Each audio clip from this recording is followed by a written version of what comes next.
ఎన్నికల కమిషన్ ఏపీలో వరుస హింసాత్మక ఘటనలపై దృష్టి సారించింది. ఈ రోజు 3 జిల్లాల ఎస్పీలతో సీఈసీ అత్యవసర సమావేశం కానుంది. నంద్యాల, ప్రకాశం, పల్నాడు జిల్లాల ఎస్పీలతో సీఈఓ ముఖేష్ భేటీ కానున్నారు.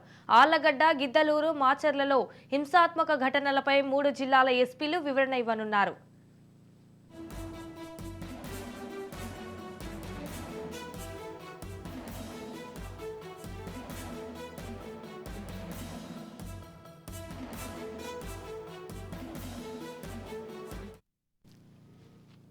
ఎన్నికల కమిషన్ ఏపీలో వరుస హింసాత్మక ఘటనలపై దృష్టి సారించింది. ఈ రోజు 3 జిల్లాల ఎస్పీలతో సీఈసీ అత్యవసర సమావేశం కానుంది. నంద్యాల, ప్రకాశం, పల్నాడు జిల్లాల ఎస్పీలతో సీఈఓ ముఖేష్ భేటీ కానున్నారు. ఆళ్లగడ్డ, గిద్దలూరు, మాచర్లలో హింసాత్మక ఘటనలపై 3 జిల్లాల ఎస్పీలు వివరణ ఇవ్వనున్నారు.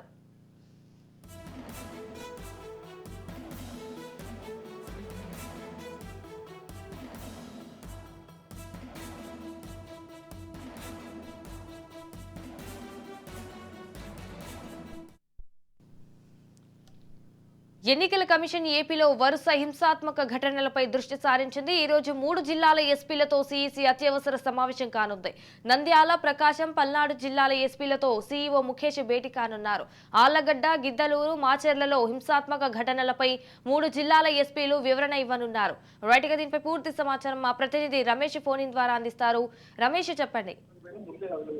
సంజన, ఏదైతే ఎన్నికల సమీపిస్తున్నటువంటి నేపథ్యంలో కూడా ఎన్నికల సంఘం కూడా ఒక సీరియస్ గా దృష్టి సారించిందని చెప్పుకోవచ్చు. ఇప్పటికే కేంద్ర ఎన్నికల సంఘం ఆయా సంబంధించినటువంటి ఐఏఎస్ అధికారుల పైన ఒక నివేదిక పంపించాలని నిన్ననే ఏపీ ఎన్నికల సంఘానికి కోరినటువంటి పరిస్థితి కనపడింది. ఏదైతే నంద్యాల, ప్రకాశం సంబంధించి అటు పల్నాడు జిల్లాకు సంబంధించి కూడా ఏదైతే ఐఏఎస్ అధికారులు అటు ఐపీఎస్ అధికారుల పనితీరు పైన కూడా ఒక నివేదిక ఇవ్వాలని చెప్పి కూడా మొత్తం 14 మంది సంబంధించి ఒక నివేదిక ఇవ్వాలని చెప్పి కూడా ఇప్పటికే కేంద్ర ఎన్నికల సంఘం ఆదేశించినటువంటి పరిస్థితి కనపడుతుంది. ఏదైతే మరి మొన్న జరిగినటువంటి సభలో మోదీ సాక్షాత్తు దేశ ప్రధానమంత్రి మోదీ వచ్చినటువంటి నేపథ్యంలో అక్కడ జరిగినటువంటి సంఘటనలు దృష్టి పెట్టుకొని అదేవిధంగా నంద్యాలలో అధికార పార్టీకి కొమ్ము కాస్తున్నారు ఉన్నత స్థాయి అధికారులు అంటూ కూడా టీడీపీ నుంచి ఫిర్యాదులు అందడంతో కూడా కేంద్ర ఎన్నికల సంఘం సీరియస్ అయిందని చెప్పుకోవచ్చు. దీనిపైన దృష్టి సారించింది. ఎందుకంటే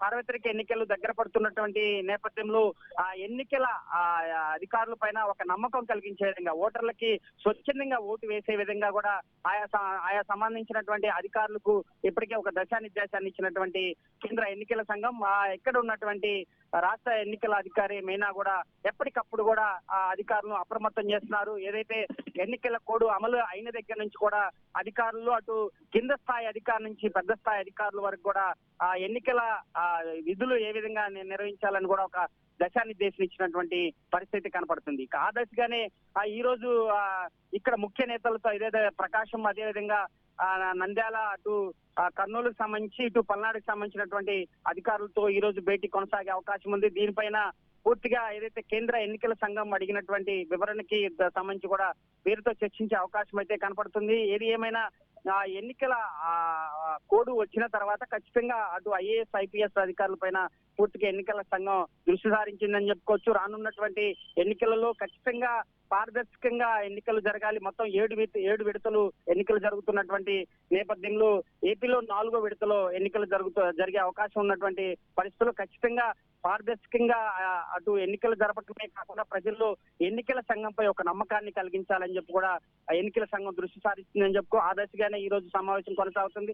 రేపటిలోగా ఒక నివేదిక కేంద్రానికి పంపించేటువంటి అవకాశం ఉన్నటువంటి నేపథ్యంలో పలు చోట్ల వాలంటీర్ల పైన కూడా పెద్ద ఎత్తున కూడా విమర్శలు వస్తున్నాయి. ఏదైతే వైసీపీకి అనుకూలంగా ప్రచారం చేస్తున్నారు, ప్రతి 50 ఏళ్లకు ఒక వాలంటరీ ఉన్నటువంటి నేపథ్యంలో వాలంటరీ ఓటర్స్ ని ప్రభావితం చేస్తున్నారు. ఖచ్చితంగా ఓటు వైసీపీకి వేయాలని చెప్పి కూడా ప్రచారం చేస్తున్నటువంటి నేపథ్యంలో నిన్న ఉమ్మడి గుంటూరు జిల్లాకు సంబంధించి కూడా పత్తిపాడు నియోజకవర్గంలో కూడా వాలంటీర్ల పైన దాడులు జరిగినటువంటి పరిస్థితి కనపడుతుంది. వైసీపీ టీడీపీ పరస్పర దాడులు పెట్టుకోవడమే కాకుండా వారిపైన పోలీస్ స్టేషన్ లో ఫిర్యాదులు చేసుకున్నటువంటి పరిస్థితి కనపడుతుంది. రామాంజనేయుల కారు పైన కూడా దాడి చేసినటువంటి పరిస్థితి కనపడుతుంది. అయితే పూర్తిగా కూడా ఎన్నికల సంఘం దీనిపైన దృష్టి సారించింది. ఎక్కడికక్కడ కూడా ఇంటెలిజెన్స్ వర్గాలు పనిచేస్తున్నాయి. ఏదైతే నియోజకవర్గాల్లో జరుగుతున్నటువంటి అవకతవకల పైన నిఘా వ్యవస్థ పనిచేస్తున్నట్టు చెప్పుకోవచ్చు. ఎందుకంటే వాలంటరీ వ్యవస్థ పైన ఒక కఠినమైన చర్యలు తీసుకుంటామని ఇప్పటికే కేంద్ర ఎన్నికల సంఘం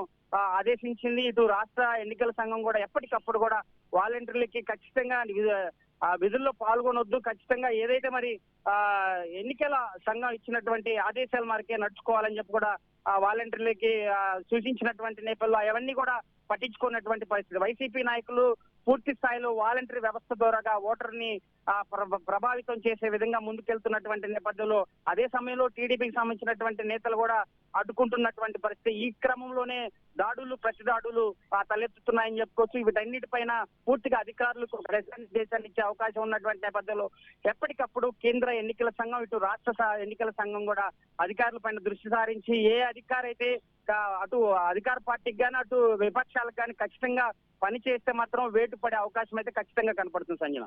right, thank you for the updates Ramesh.